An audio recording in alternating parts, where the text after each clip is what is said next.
Gostaria de saudar você, meu querido irmão, minha querida irmã, com a paz do Senhor Jesus. Mais uma semana e nós estamos juntos para seguir o estudo da palavra de Deus no livro do profeta Ezequiel e vamos já chegando à lição de número 10, aproximando no fim deste trimestre, no fim deste ano de 2022.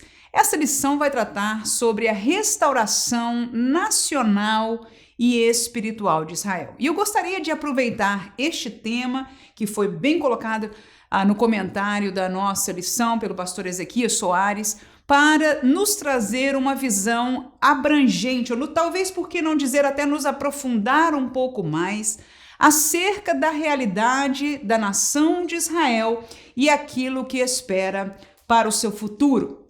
Amém, queridos irmãos? E como de costume, então, eu convido você se você puder baixar o roteiro da lição, vai estar disponível para você na descrição do vídeo ou no primeiro comentário e você pode acompanhar conosco, então, este estudo. Nós dividimos, como de costume, o estudo em 3 tópicos. O primeiro deles será os 3 povos na visão de Deus. Seguiremos com o segundo tópico, o pacto de Deus com Israel. E terceiro, terminaremos com a restauração de Deus a Israel, o qual é o foco desta lição. Queridos, eu convido você a nível de introdução, mas não menos importante, a olharmos para a visão de Deus dos povos em relação à humanidade. Veja o primeiro tópico, nós dividimos em 3. São eles: Israel, eleição, escolhidos. Segundo, igreja, enxertados, redimidos. Terceiro, gentios, separação e rejeição. Portanto, neste primeiro tópico, nós vamos entender, ou pelo menos tentar entender desta maneira, de que Deus, quando Ele olha para a humanidade, apesar de ser um Deus capaz de lidar com o indivíduo, Deus, se eu pudesse dizer uma maneira de visualizar, se você olhando de cima, vamos dizer que você pudesse sair para cima da terra e conseguisse olhar as pessoas como pontos, né, na terra e visse 3 cores diferentes, são estes os 3 povos que Deus vê. Quando Deus vê alguém, Ele com certeza não toma atenção na nossa estatura, na nossa beleza física, na nossa idade. O que Deus vê é se nós fomos comprados com o sangue de Jesus. Amém? Se fomos, nós somos chamados o quê? Igreja.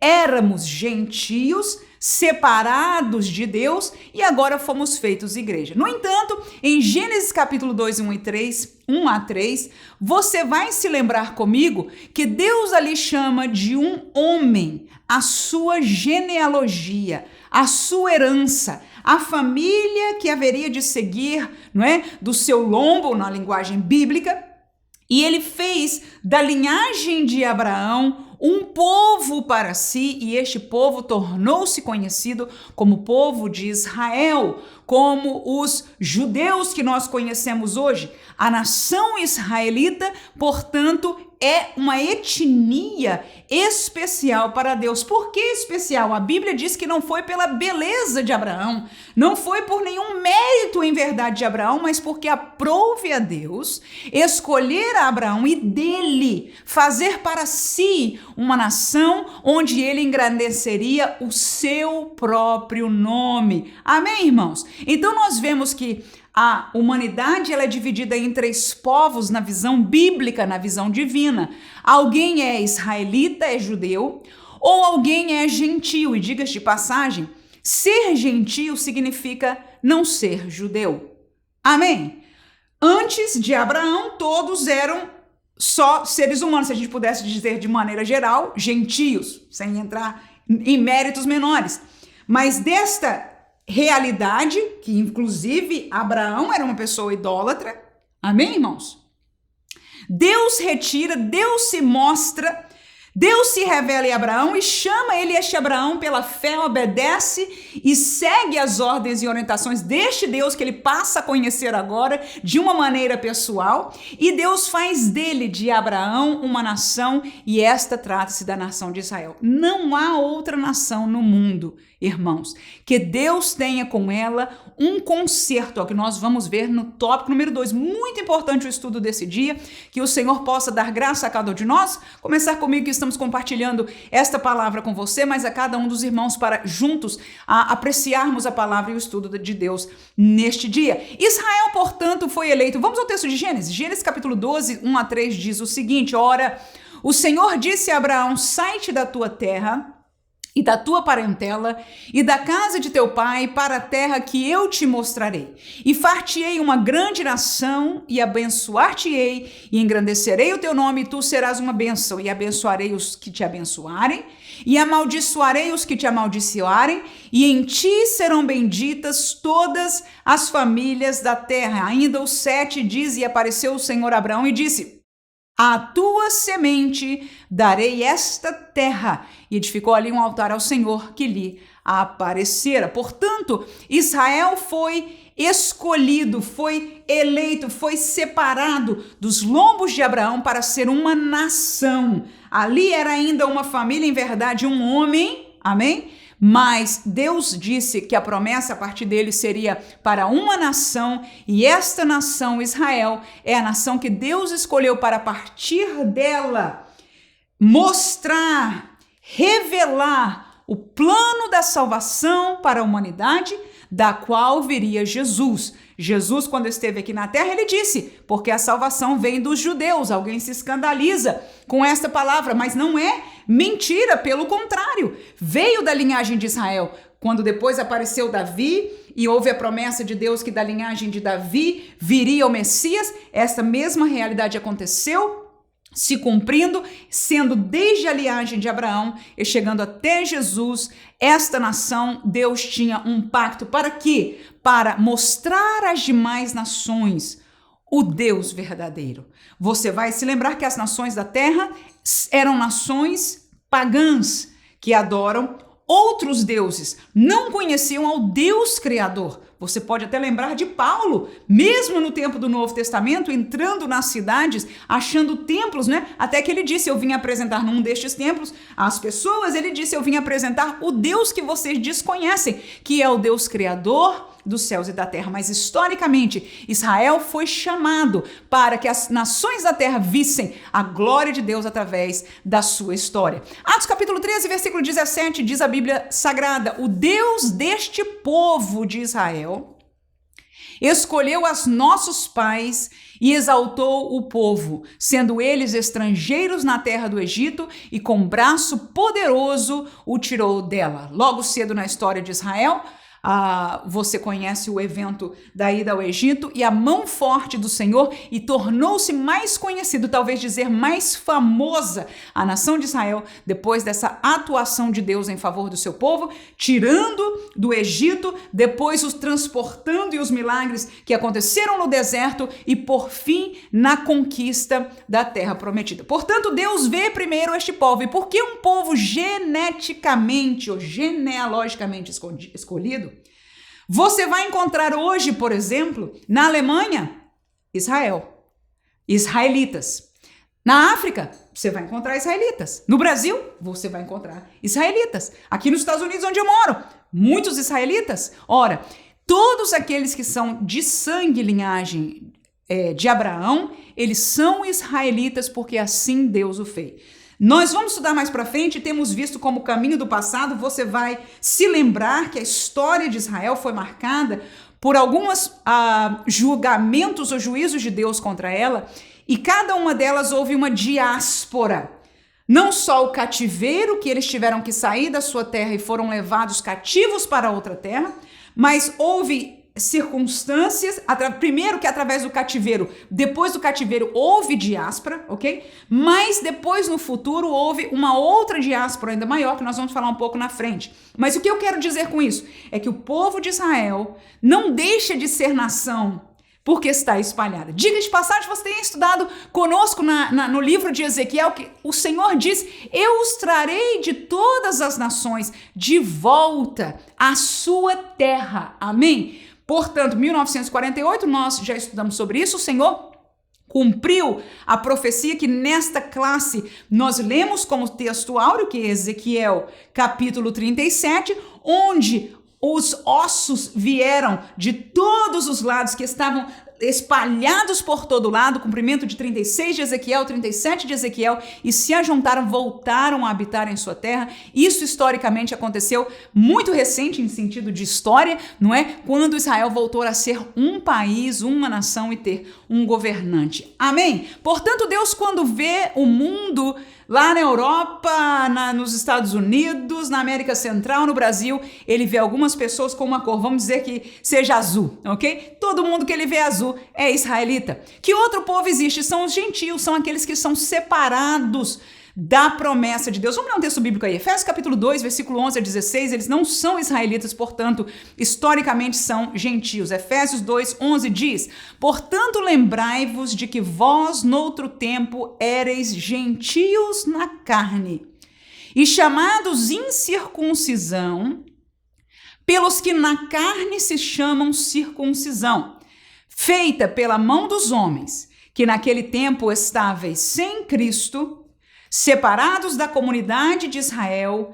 e estranhos aos concertos da promessa, e não tendo esperança e sem Deus no mundo. Eu vou parar por aí um momento. No primeiro versículo, versículo 11, veja lá como ele diz de nós. Claro que este texto aí, você está falando de Efésios, está falando Paulo falando com a igreja, amém, irmãos? Paulo está falando em relação à igreja e com a igreja de Éfeso. Capítulo 2, ele lembra a igreja de que nós no outro tempo era o quê? Gentios na carne, incircuncisos. Ora, uma marca que Deus fez com o povo israelita foi na carne, chama-se circuncisão. Você sabe que os judeus, desde o princípio bíblico, do tempo bíblico, até hoje em dia se circuncidam. Ou seja, os bebês machos cortam o prepúcio, né, a pele do prepúcio da criança logo recém-nascido, isso chama-se circuncisão. Então, quem são os gentios no contexto bíblico? Paulo ensinando, são aqueles que na carne eram diferentes dos israelitas, portanto, incircuncisos. Versículo 12, estávamos separados da comunidade de Israel, veja aí, e estranhos aos concertos da promessa. Por quê? Você viu comigo em Gênesis 12. Havia uma promessa de Deus para com uma nação. Portanto, os demais gentios, nós que na carne éramos gentios, Paulo está falando aí com a igreja, né? Estávamos separados dessa promessa. Amém? Então, o que aconteceu? Vou ler ainda mais um texto antes de nós passarmos adiante, João 3, 17 a 20, elucidando a realidade dos gentios. Porque Deus enviou o seu Filho ao mundo não para que condenasse o mundo, mas para que o mundo fosse salvo por ele. Quem crê nele não é condenado, mas quem não crê já está condenado, porquanto não crê no nome do unigênito Filho de Deus. E a condenação é esta: que a luz veio ao mundo e os homens amaram mais as trevas do que a luz. Por quê? Porque as suas obras eram más. Porque todo aquele que faz o mal aborrece a luz e não vem para a luz para que as suas obras não sejam reprovadas. O que mostra aí este texto de João. Os gentios, portanto, queridos, é o que nós hoje conhecemos ou nomeamos na Bíblia como o mundo em geral. O mundo que nós vivemos é um mundo gentílico, bem como era na época de Paulo. Amém? Qual é a religião do mundo? O paganismo. Alguém pode dizer, não, irmã, mas tem ateus, tem isso, tem monoteístas que diferem de nós. Não vou entrar no mérito agora. São deuses, mesmo que seja a própria pessoa, ou a sua crença, ou outros deuses, é uma diversidade, mas são pagãos, estão separados, e no contexto bíblico são mundos, são aquilo que neste contexto da lição nós chamaremos de gentios, fora do concerto. Ora, e o terceiro povo chama-se a igreja. Vamos ler alguns textos bíblicos aí. 1 Pedro 2 e 10, a Bíblia diz assim: vós que em outro tempo não erais povo, mas agora sois povo de Deus, que não tinhas alcançado misericórdia, mas agora alcançaste misericórdia. Então aí está um primeiro exemplo bíblico de que a Bíblia chama a igreja, os salvos em Jesus, de um povo. Portanto, para Deus, no mundo existem três povos: Israel, os gentios e a igreja. Segundo Coríntios 6 e 16, a Bíblia diz: e que consenso tem o templo de Deus com os ídolos, porque vós sois o templo do Deus vivente, como Deus disse, neles habitarei e entre eles andarei, eu serei o seu Deus. E o que é que termina aí? E eles serão o meu povo. Então, Deus tem um concerto agora com um povo que não é mais os judeus. Amém?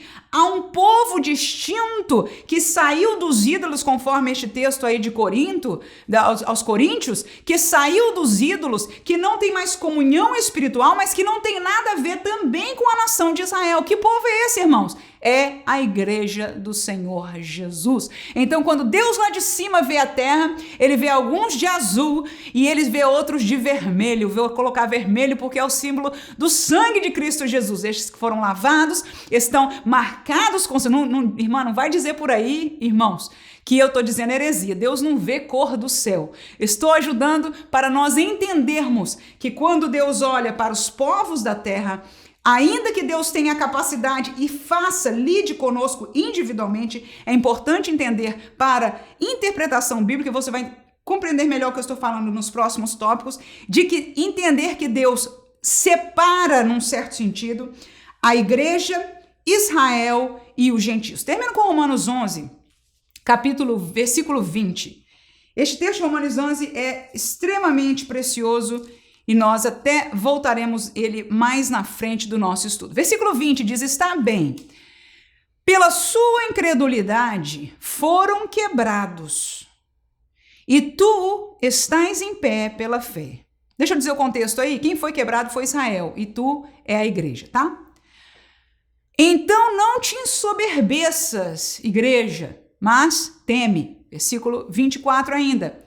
Porque se tu foste cortado do natural zambujeiro e contra a natureza enxertado na boa oliveira, quanto mais esses que são naturais serão enxertados na sua própria oliveira. Queridos, este texto, para quem quer estudar a realidade de Israel, não pode deixar de se aprofundar neste capítulo 11 de Paulo aos Romanos. Aí está duas verdades. Primeiro, que a igreja é este povo que foi enxertado. A oliveira é Israel, a raiz está ligada com Deus, ou seja, Deus foi quem trouxe, fez esta planta existir, e nós que éramos, por natureza, apartados desta beleza, desta graça, desta planta, nós, contrário à natureza, fomos enxertados. Amém? E nós, então, somos este povo chamado igreja. Mas aí está uma promessa. Quantos mais os naturais serão enxertados na própria oliveira? Nesta lição, nós estaremos estudando exatamente sobre isso. Sobre o tempo que chegará, que eles voltarão a ter esta vida, esta seiva, esta vida espiritual que está prometida por Deus inúmeras vezes na sua palavra. Portanto, terminamos o nosso primeiro tópico distinguindo de que Deus, quando olha para a humanidade, ele enxerga 3 diferentes povos, mesmo que espalhados sobre toda a face da terra, porque assim acontece no dia de hoje. Gentios, tirado dentre os gentios estão a igreja, então a igreja, você vê, deixa eu fazer mais um comentário aí, no tempo de Paulo, por exemplo, a gente chamava da igreja gentílica, sim ou não? Por quê? Porque gentio simplesmente quer dizer que não era de Israel, amém? Mas a natureza, a maioria das pessoas que são gentílicas eram anteriormente pagãs. Mas o que nós queremos aprender e usar a partir de hoje é que quando você se torna igreja e se torna vermelho com o sangue de Jesus, você deixa de ser gentio. Quando alguém que é israelita, vou mais adiante, quando alguém que é israelita, isso é profundo, é pesado, pode alguém dizer, será que é assim? É o que diz a palavra de Deus. Quando alguém que é israelita de sangue, portanto, vamos dizer azul, se converte a Cristo, torna-se igreja, torna-se vermelho, torna-se salvo, porque entrou pela pregação da graça. Desde a existência da igreja, não deixa de ter o sangue no sentido humano, é israelita, mas espiritualmente, amém, irmãos? Ele se torna igreja. A Bíblia Sagrada diz que o pacto da graça, se o da lei, irmão, é tanta coisa tremenda, maravilhosa, foi glorioso de Moisés, que não conseguiam aguentar a glória do rosto de Moisés. O apóstolo diz, quanto maior será a glória deste novo mandamento. Não se engane, a igreja é o mistério que estava escondido, foi revelado, é a glória maior que desde Cristo Jesus. Então, se alguém é israelita de sangue e aceitou Jesus, se converteu, foi salvo, foi lavado pelo sangue de Jesus, ele tornou-se o quê? Perfeitamente, igreja. Se alguém era gentio de nascimento, como nós todos nascemos como gentios, fomos salvos pela fé, tornamos-nos o quê? Igreja. Então, para Deus, espiritualmente, humanamente, há os israelitas, porque estes são diferentes dos gentios? São. E por quê? Porque Deus quis assim. Amém? Então, há gentios, há israelitas e hoje, pela graça de Deus, há a igreja. Segundo tópico, vamos seguir em frente. O pacto de Deus com esta nação de Israel. Em primeiro lugar, nós vamos falar sobre o concerto, ou seja, concerto fala de pacto. Nós tratamos e temos que estudar, diferenciar Israel hoje, quando estudamos a Bíblia Sagrada, ou quando olhamos para aquilo que nós estamos aprendendo agora, ligados à escatologia bíblica, a realidade do futuro, de coisas que haverão de vir, nós não podemos deixar à parte a realidade de Israel. Por quê? Porque Deus fez um concerto com eles. Ponto. Vamos ler o texto de Êxodo 19, 5 e 6. A palavra diz o seguinte: agora, pois, se diligentemente ouvirdes a minha voz e guardardes o meu concerto, então sereis a minha propriedade peculiar dentre todos os povos, porque toda a terra é minha, e vós me sereis reino sacerdotal e povo santo. Estas são as palavras que falarás aos filhos de Israel. Palavra de Deus Pai a Moisés para trazer ao povo de Israel. Ora, este povo foi chamado por Deus para ser sua propriedade peculiar, diferente de entre todos os povos. Amém?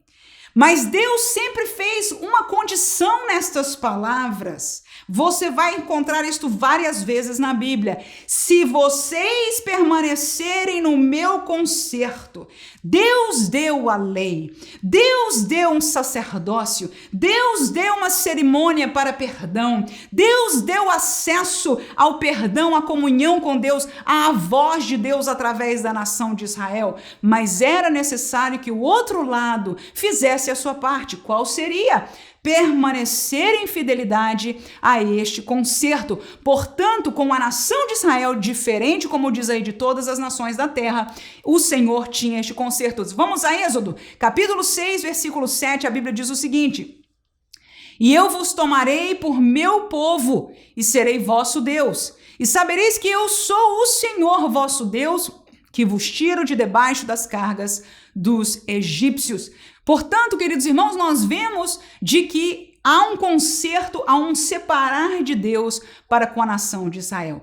Há promessas no decorrer do texto do Antigo Testamento, mesmo com as falhas, mas desde a sua inserção, Deus tem promessa para com aqueles que eles chamam, este é o meu povo. Amém? Ora, a história de Israel mudou drasticamente depois da vinda de Jesus. Em verdade, a história de Israel, né, nós que conhecemos a Bíblia, ela tem várias mudanças drásticas por causa do pecado da nação, mas muito forte vai acontecer no sentido da inserção do nascimento da igreja, segundo o povo que nós falamos hoje, no contexto de Jesus. Mas vamos na letra B falar sobre a preservação de Israel. Ora, o Deus que fez o concerto com Israel, que fez promessas para Abraão e disse: de ti, em ti serão benditas todas as famílias da terra.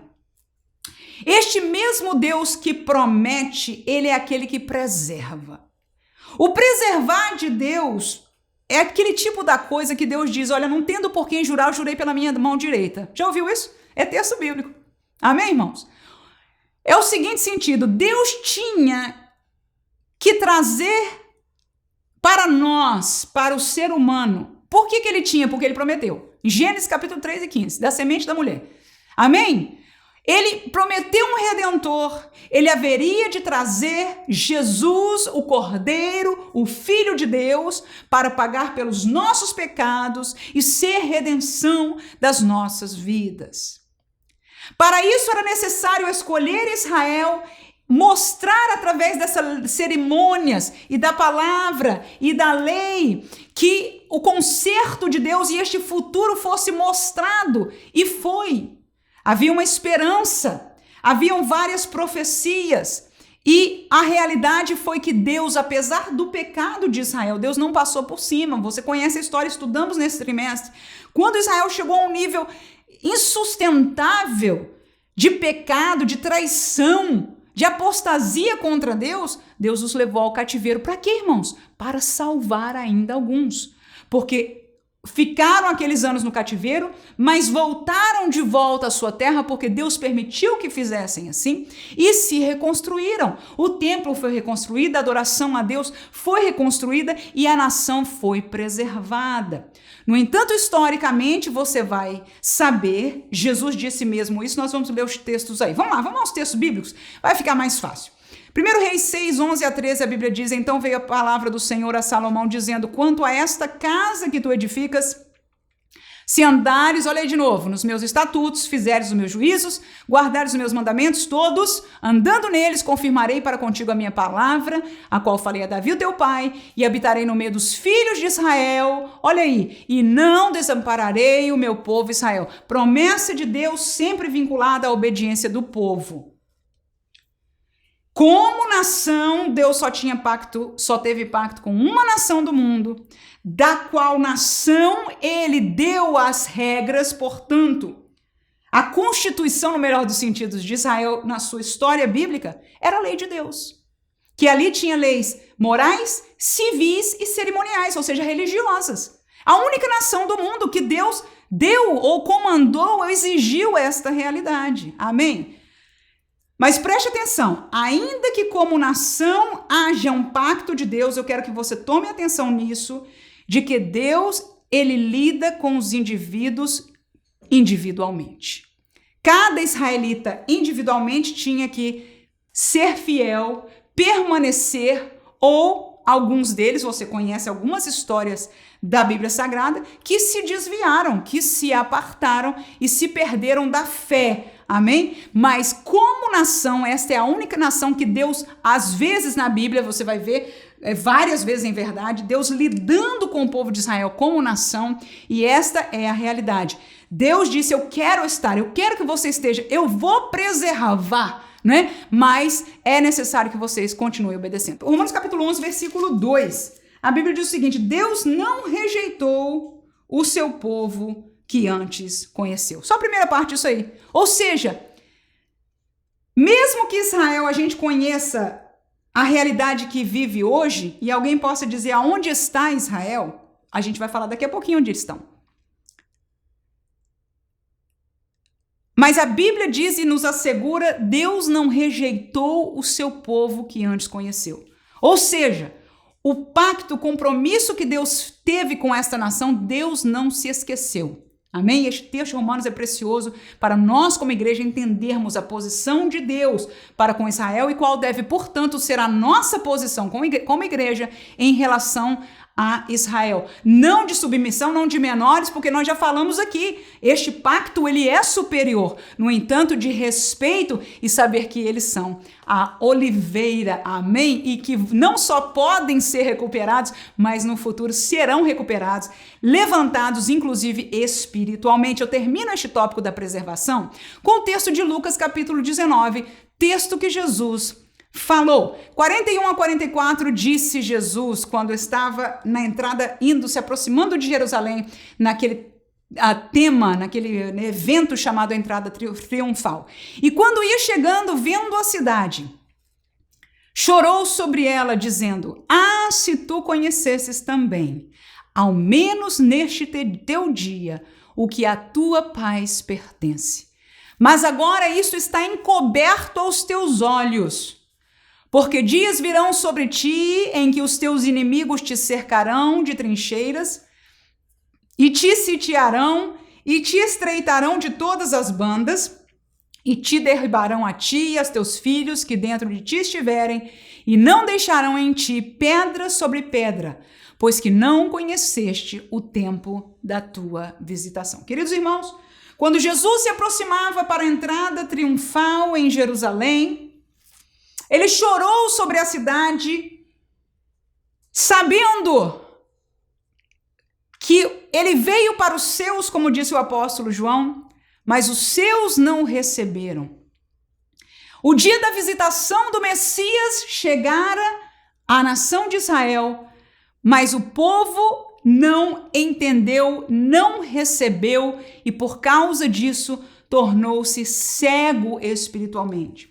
O que Jesus neste texto e algum outro texto também explica que aconteceu naquele tempo é de que a nação, porque dizia que via, porque se gabou na sua religiosidade e não entendeu, não reconheceu o seu Messias, eles se tornaram cegos espiritualmente.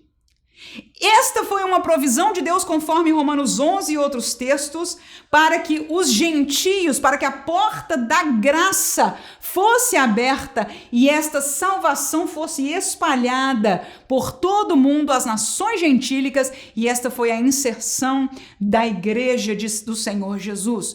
Mas o Senhor preservou a nação até ali. No momento que eles rejeitaram, no momento que eles não entenderam a visitação histórica e profética de Jesus, houve uma cegueira espiritual e como se fosse, se eu pudesse explicar, uma pausa deste pacto de Deus com Israel, até o dia que Deus voltará a lidar com Israel outra vez. Este período entre os judeus esperarem o seu Messias, os judeus rejeitarem o seu Messias e depois o Senhor reaparecer ou haver de novo. Eu vou caminhar mais um pouquinho ali, a gente vai entrar no próximo tópico, eu estou tentando mesmo a mim me orientar. Este tempo entre que Deus, tudo aqui não era, a colocação bíblica não falava para os gentios, ok, irmãos? Falava para os judeus.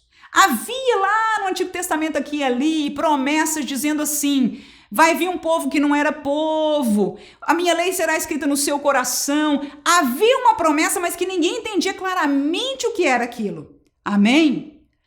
Agora, até aqui tudo era sobre Israel que Deus estava provendo. Mas quando Israel negou, abriu-se a porta, abriu-se uma realidade chamada graça. O evangelho da graça começou a ser pregado. A salvação é pela fé, aleluia. E ela foi voltada a todas as nações, judeus, gregos, romanos e todas as nações das terras. A salvação foi oferecida e esta porta da graça vai ser um dia fechada. No dia que essa porta se fechar, este é o tempo que a Bíblia chama do tempo dos gentios. Quando este tempo terminar, Deus voltará, é como se a história de Israel espiritualmente com Deus tivesse parado aqui, tá? E feito uma pausa para que o tempo dos gentios se completasse. Quando chegar nesta hora aqui, que tem dia e hora, um evento nós estudamos na classe passada, se você não ouviu, volte lá, por favor, eles são importantes. 3 eventos do fim, não é? 3 guerras do fim também. O evento vai ser o arrebatamento da igreja, sim, Senhor. Quando essa igreja, veja que a porta da igreja, a porta da graça foi aberta, este é o nosso tempo. Este é o tempo da igreja. O tempo que o Espírito Santo está aqui presente na terra e vive em nós. Amém, igreja?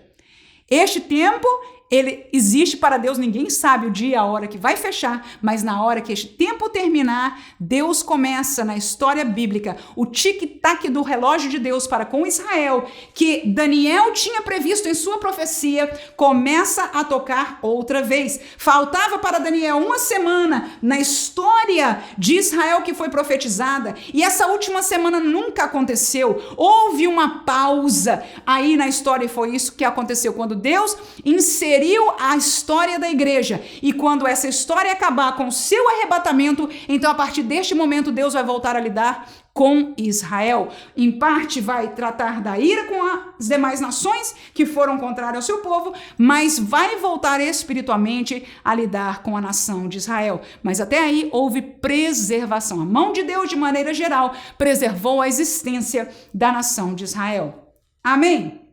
Texto bíblico de Ezequiel, estudamos na classe passada, repetimos com mais profundidade neste texto. Havia uma promessa que é o texto em parte, né, figurativo de Ezequiel 37. Qual é a figura de Ezequiel 37? Um vale de ossos secos.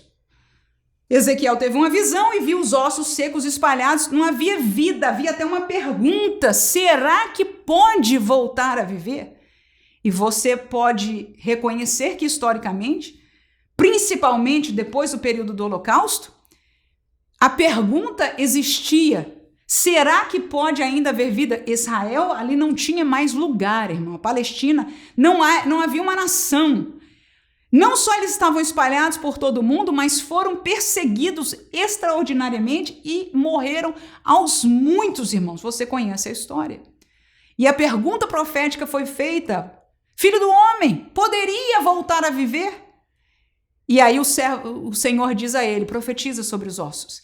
E ali está num visual o cumprimento daquilo que Deus havia preparado para o futuro de Israel. O profeta começou a ver osso se ajuntando com osso de toda parte do espalhar, e nós que hoje entendemos de todo mundo. Irmãos, foi lindo, aleluia! No dia que ali foi nas Nações Unidas se reuniram e votaram para que existisse de volta a nação de Israel, que abrisse a terra, aleluia! Vai abrir a terra, vai ser daqui até ali, claro que ela é um pouco menor na época, mas voltou outra vez ao povo judeu a ter a sua nação. Parecia que nunca mais teria. Mas o Deus que promete, ele é aquele que faz a história, irmãos, os governos, nada, ninguém manda em nada. Quem manda em tudo é o Senhor. Claro que ele permite essa máquina caminhar, né? Mas naquilo que ele tem propósito, naquilo que houve profecia, não se engane. O Senhor cumprirá perfeitamente. E nossa geração já viu, né? Já conhece hoje o Israel formado. Estes ossos juntos, com pele e osso, já estão ali presentes na sua nação. No entanto, a profecia ela é dividida em uma segunda parte. Ele diz: olha, está junto, mas não tem o Espírito. Aqui na nossa lição mesmo, versículo 8. E olhei, eis que vieram nervos sobre eles, e cresceu a carne, e estendeu-se pele por eles em cima, mas não havia espírito. Espírito com E minúsculo. E no versículo 14 o Senhor diz assim: e porei em vós o meu espírito com E maiúsculo, e vivereis, e vos porei na vossa terra, e sabereis que eu, o Senhor, disse isso e o fiz, diz o Senhor. Portanto, este texto agora fala de uma restauração espiritual. O que nós aprendemos aqui, foi a primeira etapa deste processo, quando Deus traz a nação para voltar a ser uma nação e ter um território.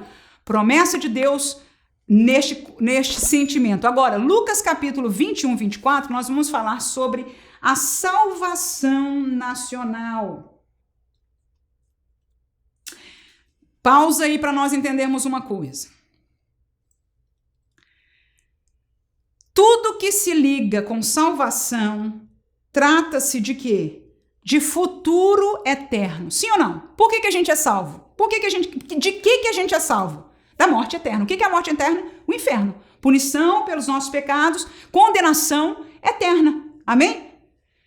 Então, quando nós falamos de salvação, significa sermos perdoados, sermos colocados num caminho cuja eternidade é para estar com o Senhor, é estar salvo, e não para o inferno. E agora nós vamos falar, Deus fez um concerto com Israel, Deus preservou de uma maneira peculiar a nação de Israel, e agora nós vamos falar sobre a salvação nacional de Israel. Ora, quando nós falamos de salvação, eu já disse, Deus ele trata de salvação individualmente.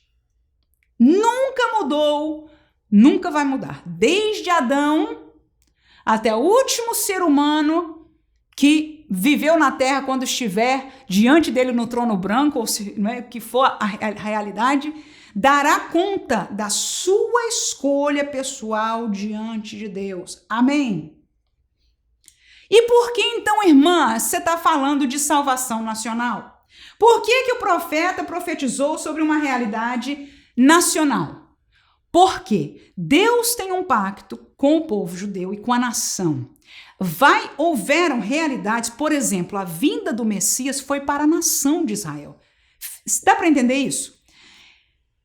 Projetos, planos, eventos, inclusive este de salvação, eu vou falar um pouquinho mais dos detalhes da salvação de Israel para você entender.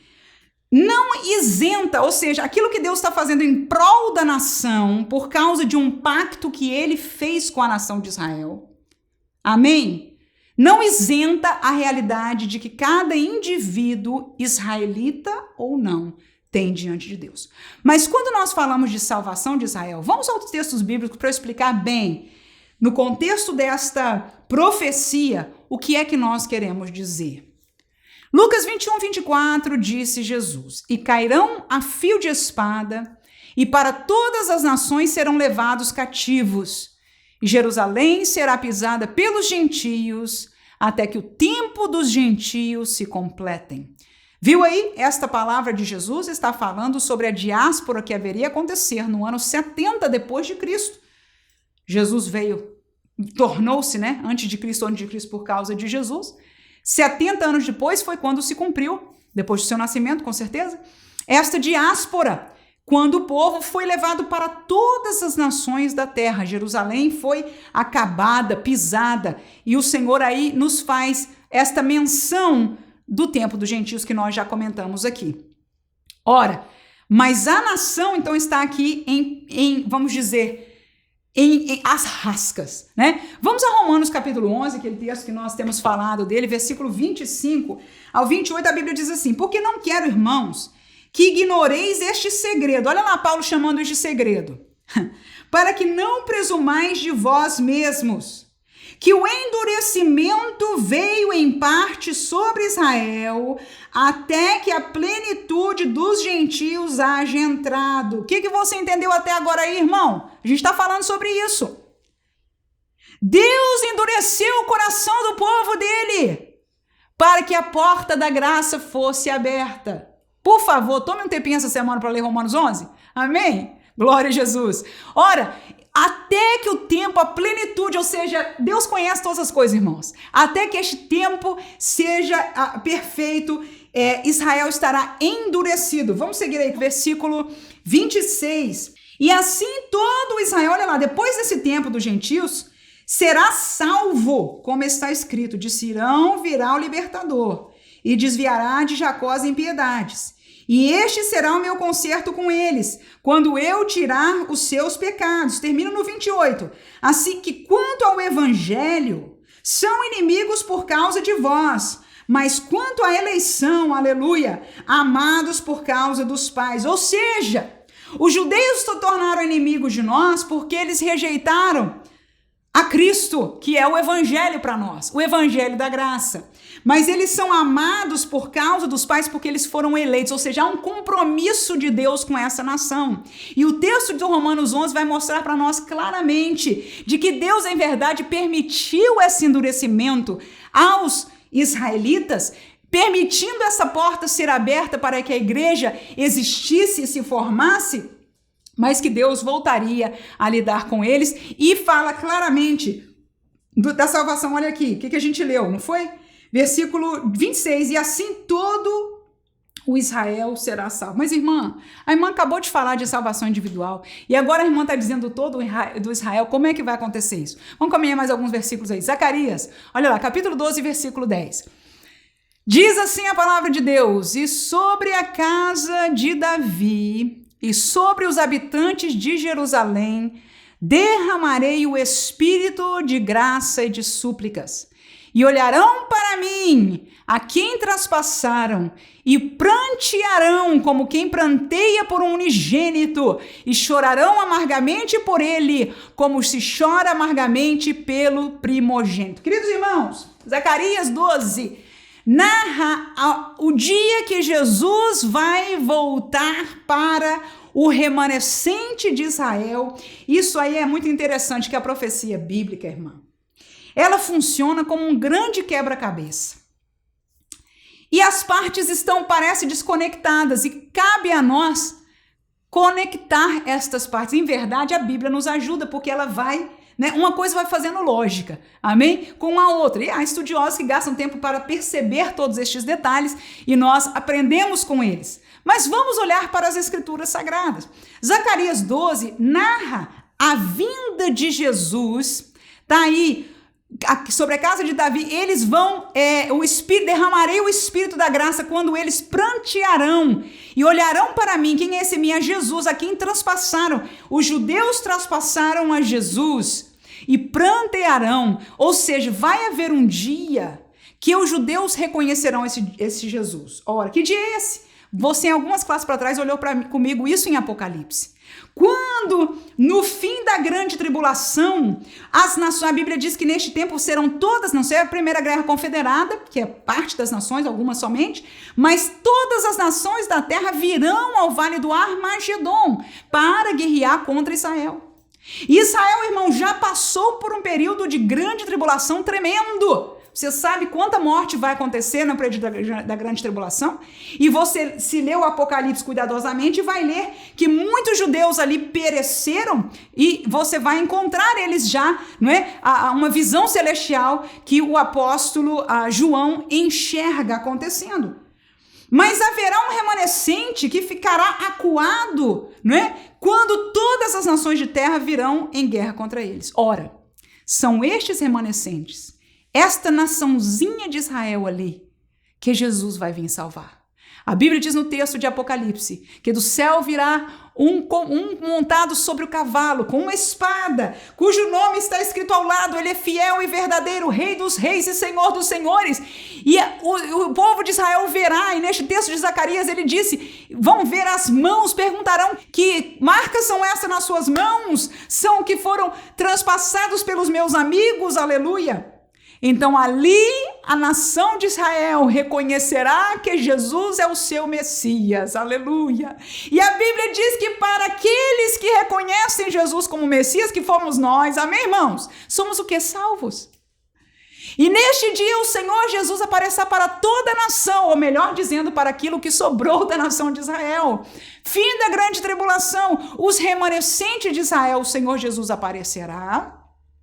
E eles serão todos salvos, porque todos eles que estarão ali em desespero a ponto de serem consumidos pelos exércitos da humanidade. Mas o Senhor, que teve um pacto com Abraão, aleluia, cumprirá até o fim. O Filho do homem, aleluia, Jesus aparecerá e com o sopro da sua boca, com o seu poder, destruirá todos aqueles exércitos que estão contra Israel. Não haverá peleja e salvará, não só fisicamente em vida, mas espiritualmente a nação de Israel. E você conhece a história que daí, desta transição, haverá a entrada do milênio e Israel vai viver. Nós vamos estudar isso na classe que vem, mas já conhecemos, viverá por fim a realidade que eles esperavam desde toda a sua história, que o rei viria, o Messias seria um rei que haveria de reinar sobre a terra.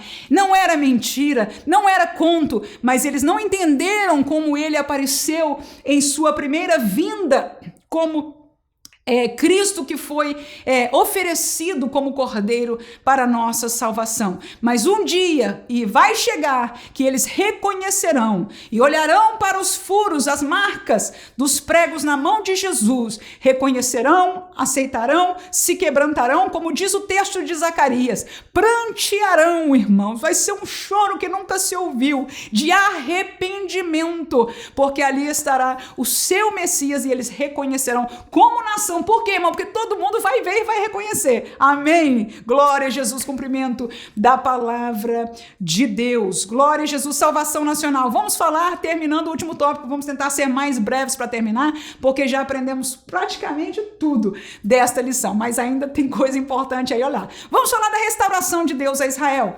Letra A, volta a formar como nação. Letra B, volta a preparar a nação com o evangelho do reino. E por último, volta a renovar a renovação espiritual de Israel.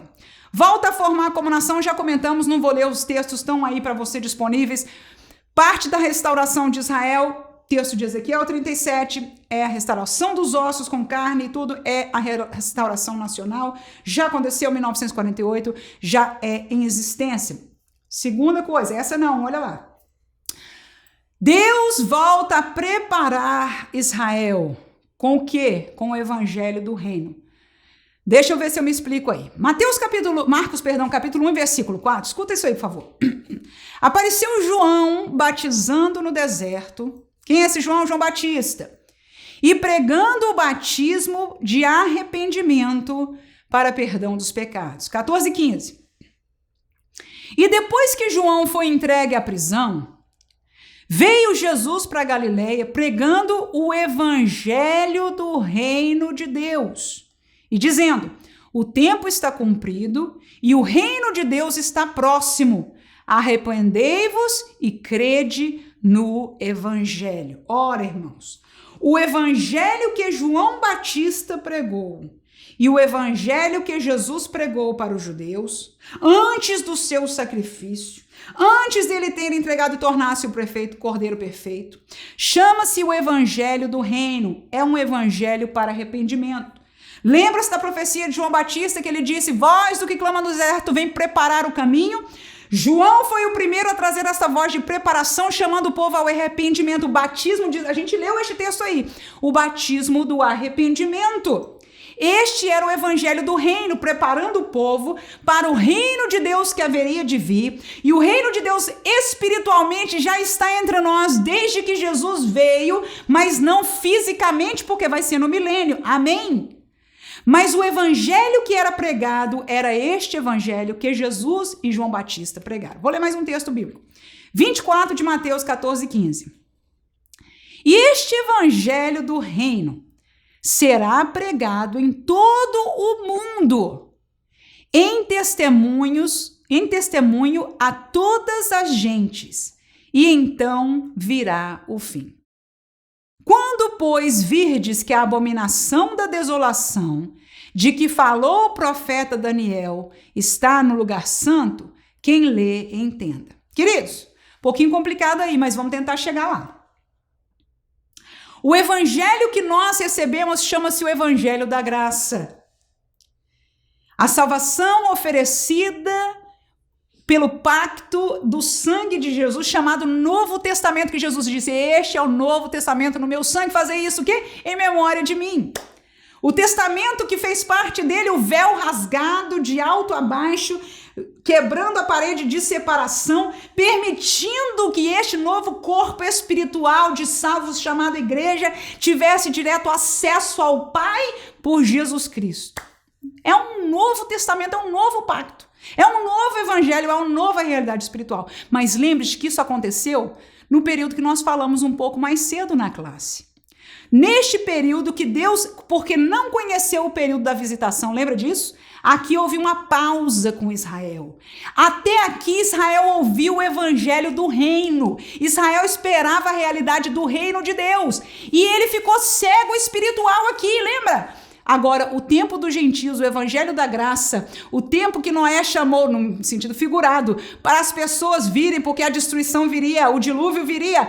A porta da arca se fecha aqui. O que é isso? Símbolo do arrebatamento da igreja.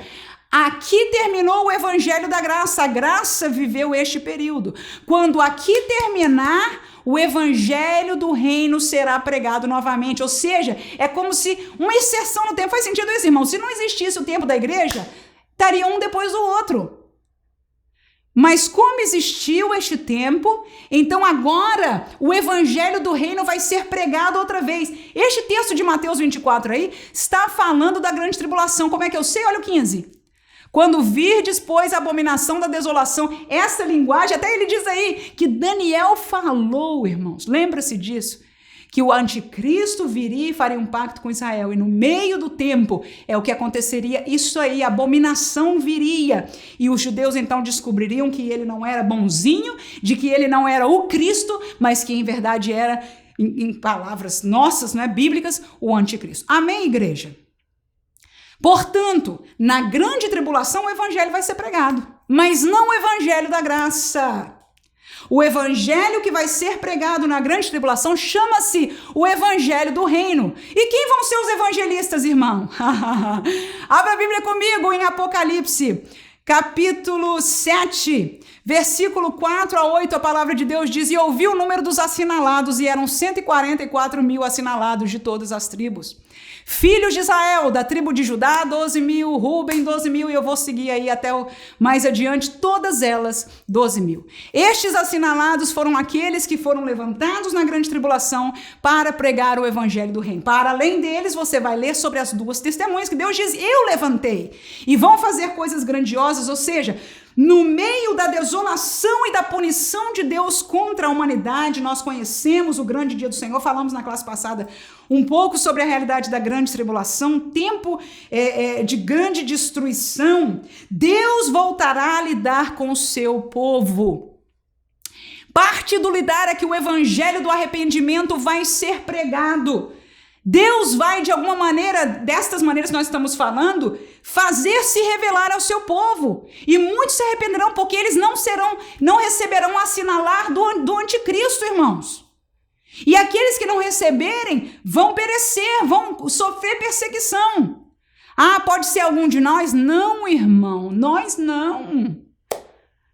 Igreja já foi embora. Igreja, quando a porta da arca fechou, a arca é a igreja, o símbolo da igreja. Quando a porta da arca se fechou, é igual aquela história também de Jesus, profética, das virgens. Ninguém volta mais. Nós somos gentios em termos de... Só existe Israel, por isso que eu falei dos povos, muito importante saber, irmãos. Nós somos gentios, feito igreja. E porque somos igreja, porque temos veste branca e azeite na nossa lâmpada, nós seremos arrebatados se estivermos vivos. E se não tivermos, precederemos. Seremos primeiro. Amém? Ressuscitaremos primeiro para estar com o Senhor. Texto de Tessalonicenses. Então, ninguém da igreja ficará para a grande tribulação. O assunto da igreja encerrou no período da graça, onde o evangelho da graça, que foi dado para os gentios, que Paulo teve o orgulho de ser ministro dos gentios para os gentios, sendo ele judeu de judeus, fariseu de fariseus. Se Jesus não teve por usurpação ser igual a Deus, Paulo teve mais alegria, colocou aquilo que ele foi na religião como esterco, e se sentiu honrado de ser ministro para os gentios, que somos nós, na carne. Mas feitos agora a igreja, tornamo-nos o povo de Deus. Você leu comigo hoje ainda um texto no passado que Deus disse: olha, eu separei vocês para ser um povo particular, uma nação santa, um sacerdócio real. Você vai encontrar no Novo Testamento Pedro falando estas mesmas palavras, Pedro ou João, numa das suas cartas no final, falando a mesma palavra: vós, igreja, são nação santa, povo escolhido, sacerdócio real. Nós somos o cumprimento espiritual daquilo que Deus planejou para Israel. Mas Deus não se esqueceu do seu povo, aleluia. A promessa que ele fez, ele não deixará de cumprir. Quando este tempo dos gentios for completo, ele voltará a lidar com Israel, mesmo que seja por sofrimento, pregará o evangelho do reino outra vez, e o Messias por fim aparecerá, como nós dissemos, no final deste tempo, que trata-se do último tópico, e nós assim encerramos esta lição. A renovação espiritual de Israel. Em minha opinião, a colocação geral, ela é de que a renovação espiritual acontecerá no milênio. Eu digo, pelo menos a preparação acontecerá na grande tribulação.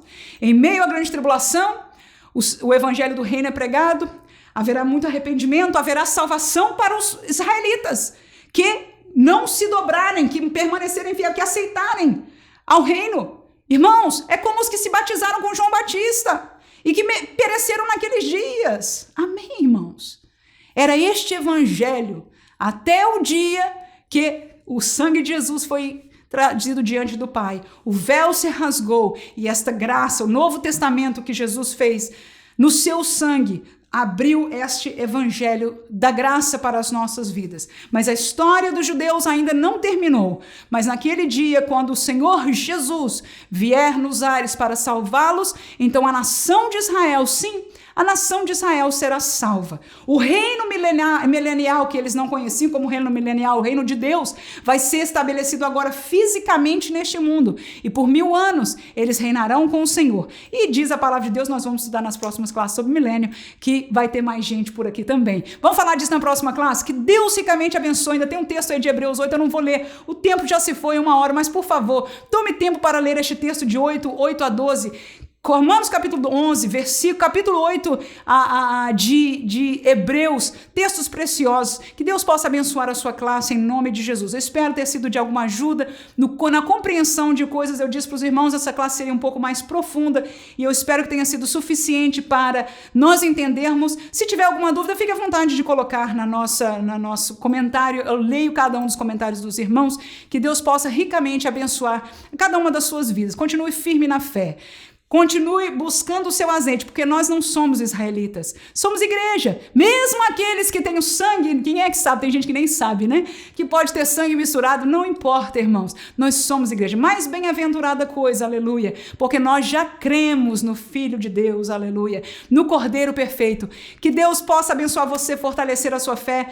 Enche-se do azeite, da palavra de Deus, estejamos firmes até o dia que a trombeta vai tocar. Amém? E essas coisas sucederão, mas agora a gente aprende delas para glorificar a um Deus que é justo, que é santo e que cumpre a sua promessa.